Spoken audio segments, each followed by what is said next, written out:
నమస్తే, welcome to our channel. నేను పద్మిని. ప్రస్తుతంతో పాటు ప్రముఖ ఆధ్యాత్మికవేత్త, ప్రముఖ న్యూమరాలజిస్ట్, లక్ష్మీ నరసింహస్వామి ఉపాసకులు శ్రీమతి స్రవంతి గారు ఉన్నారు. మాట్లాడదాం.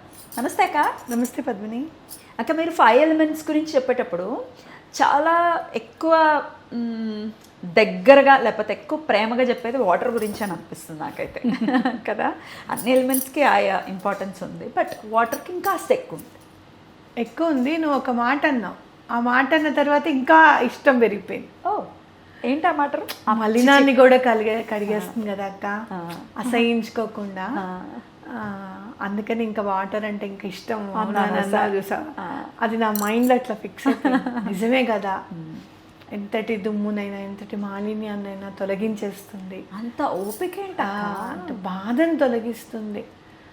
చూడు, ఏమైనా బాగా ఏడుస్తే కాస్త మంచినీళ్ళు తాగితే అది కూడా దిగమింగేస్తుంది, ఆ బాధను కూడా దిగమింగుకుంటాం మంచినీళ్ళతో అనిపిస్తుంది. అట్లా బాధని మళ్ళీ బయటకి నీళ్ల రూపంలోనే పంపిస్తుంది, కన్నీళ్ళగా. అంటే భగవంతుడు ఎల్లవేళలా ఉండలేడు కాబట్టి వాటర్ని మనతో పాటు వెళ్ళమ్మా అని చెప్పి గంగమ్మ తల్లిని పంపించారు. ఖచ్చితంగా. అందుకు భగీరథుడికి నమస్కరిస్తూ ఈ సందర్భంగా వాటర్ మరి ఇంత ప్రామినెంట్ రోల్ని ప్లే చేస్తున్నప్పుడు ఇంకేమైనా మన బాధల నుంచి, గ్రహ బాధలు అనుకుంటే కన్సల్టేటివ్గా గ్రహ బాధల గురించి మాట్లాడుకున్నాం, గ్రహ బాధల నుంచి బయటపడచ్చా? ఏదైనా పద్ధతి ఉందా? షూర్, చెప్తారా? ఎందుకంటే ఒకరికి రాహు బాధ ఉంటుంది, ఒకరికి శని బాధ ఉంటుంది, ఒకరికి రవి బాధ, ఇట్లా కదా.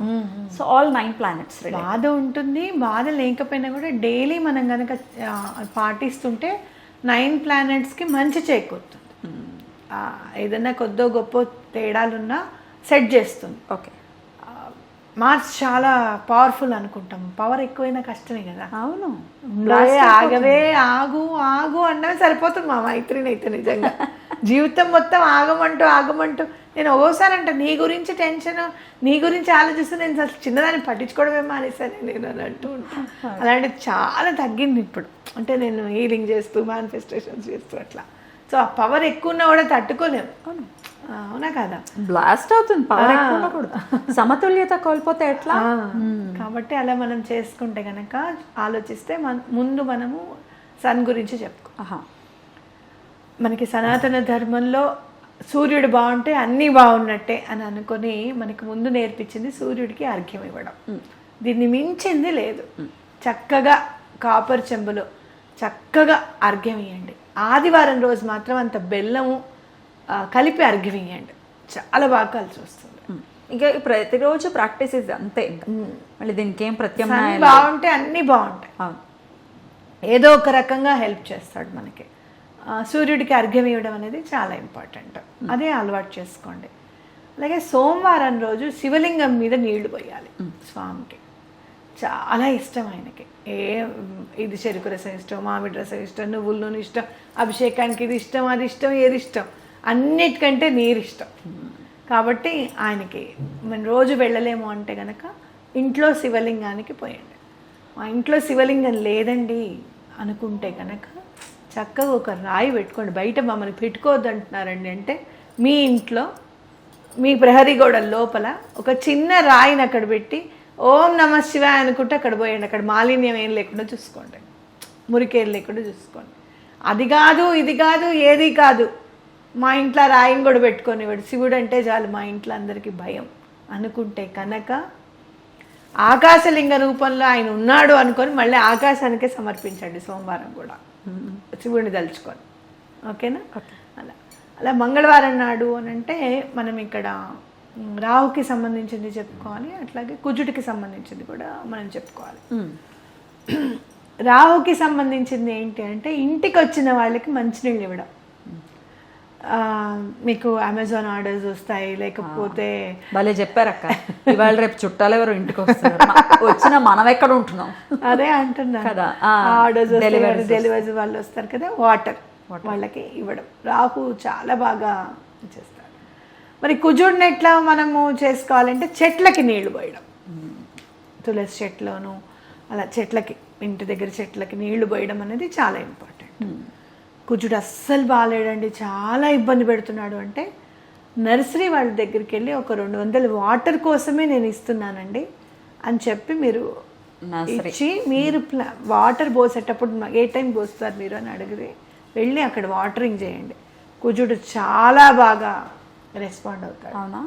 లేదు అంటే ఒక మినరల్ వాటర్ బాటిల్ తీసుకెళ్ళి 15 లీటర్లు ఉంటాయి, 15 బాటిల్స్ వస్తాయి, చక్కగా చెంబు రాయి చెంబు పెట్టుకొని అలా చెట్లు ఎక్కడెక్కడ ఉన్నాయో రోడ్డు మీద అలా పోసుకుంటూ వెళ్ళండి. ఇంకా హ్యాపీ కదా, నర్సరీకి వెళ్ళాల్సిన అవసరం. ఇది ఇంకా హాయ్. అలా చేసుకుంటూ వెళ్ళండి, చాలా బాగా కలిసి వస్తుంది. అట్లాగే బుధవారం నాడు మనకి అంటే కనుక ఒక చిన్న వాటర్ పెట్టి పక్షులకి నీరు అని చెప్పి పెట్టండి, చాలా బాగా కలిసి వస్తుంది. గురువారం నాడు గుడికి వెళ్ళి అక్కడ వాటర్ని దానం ఇవ్వండి ఎవరికైనా సరే. అంటే గుడిలో ఇవ్వాలి, గుడి బయట వాళ్ళకి కాదు. థర్స్డేస్ గుళ్ళో ఇవ్వాలి, వాటర్ క్యాన్స్కి కానీ వాటర్కి యూజ్ చేయండి అని చెప్పి. ఇప్పుడు చాలా మంది ఆర్ఓస్ పెట్టేస్తున్నారు కదా, ఆర్ఓస్ పెట్టేసి చల్ల వాటర్ మామూలు వాటర్ వచ్చేస్తూ ఉంటుంది. ఏమంటే మీరు దీనికి ఎంత ఖర్చు చేస్తారో, ఈసారి దీనికి కరెంటు బిల్లు 200 వాడండి అని చెప్పి ఇచ్చేసేయండి. మాకు అట్లా సెపరేట్గా మేము వాడమండి, మేము ఇలా కట్టేసుకుంటూ వెళ్తాం అంటే నువ్వు అనుకో ఈ ఆర్ఓ కోసం అని నేను ఇస్తున్నానని చెప్పి మీరు అనుకోండి. లేదా చిన్న చిన్న బాటిల్స్ తీసుకొని వెళ్ళి అక్కడ కూర్చున్న వాళ్ళకి వాటర్ ఇవ్వండి, ఒక 10 బాటిల్స్ తీసుకొని వెళ్ళి వాటర్ ఇవ్వండి. ఓకే, గుళ్ళో వాటర్ ఇచ్చేస్తారు. శుక్రవారం నాడు వీనస్కి ఎవరి ఇష్టం, ఇంట్లో వాళ్ళు ఇష్టం, ఫ్యామిలీని ఫ్రెండ్స్ అట్లా ఇష్టం వాళ్ళకి వాటర్ ఇవ్వండి. ఇంట్లో వాళ్ళకి స్పెషల్గా మీరే గ్లాస్లో పోసుకొని వెళ్ళి వాళ్ళు అన్నం తినేటప్పుడు నేను పెడతాను నాన్న ఇవాళ అన్నం తినేటప్పుడు మంచినీళ్ళు మీరు కూర్చోండి అని చెప్పండి, చాలా హ్యాపీగా ఫీల్ అవుతారు. చాలా మంది కంచాల దగ్గర పెట్టుకుంది మంచినీళ్ళు, మీకు ఎన్నిసార్లు చెప్పాను మంచినీళ్ళు పెట్టుకొని తినండి అని చెప్పి మనం అంటూ ఉంటాం. ఫ్రెండ్స్కి అట్లా ఎవరికన్నా ఇవ్వండి. సాటర్డే రోజు యాచకులకి ఇవ్వండి వాటర్, బయట కూర్చొని ఇబ్బంది పెడుతుంటారు, పేదవాళ్ళు ఉంటారు, వాళ్ళకి వాటర్ ఇవ్వండి, చాలా బాగా పనిచేస్తుంది. వావ్, ఇది ఎట్లా అక్క? అంటే ఆయన ఆర్డర్ ఎట్లా వెళ్ళిపోవాలా, ప్రతిరోజు చేసుకుంటూ వెళ్ళాలా, ఎన్నాళ్ళు ప్రాక్టీస్ చేయాలి? మనం ఒక కేతువుని మర్చిపోయాము. కేతు మీరు మర్చిపోవడమా? మీరు మర్చిపోకూడదు.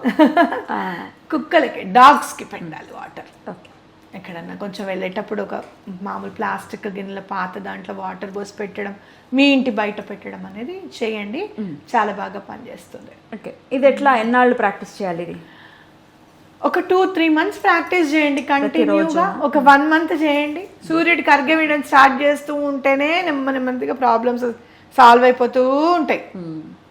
మన కోసమే చెప్పింది అదంతా. ఆయన అక్కడ మండే అగ్నిగోళంగా ఉంటాడు, అయ్యో నా కోసం ఇన్ని నీళ్ళు ఇస్తున్నాడు అని చెప్పి ఆయన ఏదో ఒక హెల్ప్ చేయకుండా అయితే ఉండడు.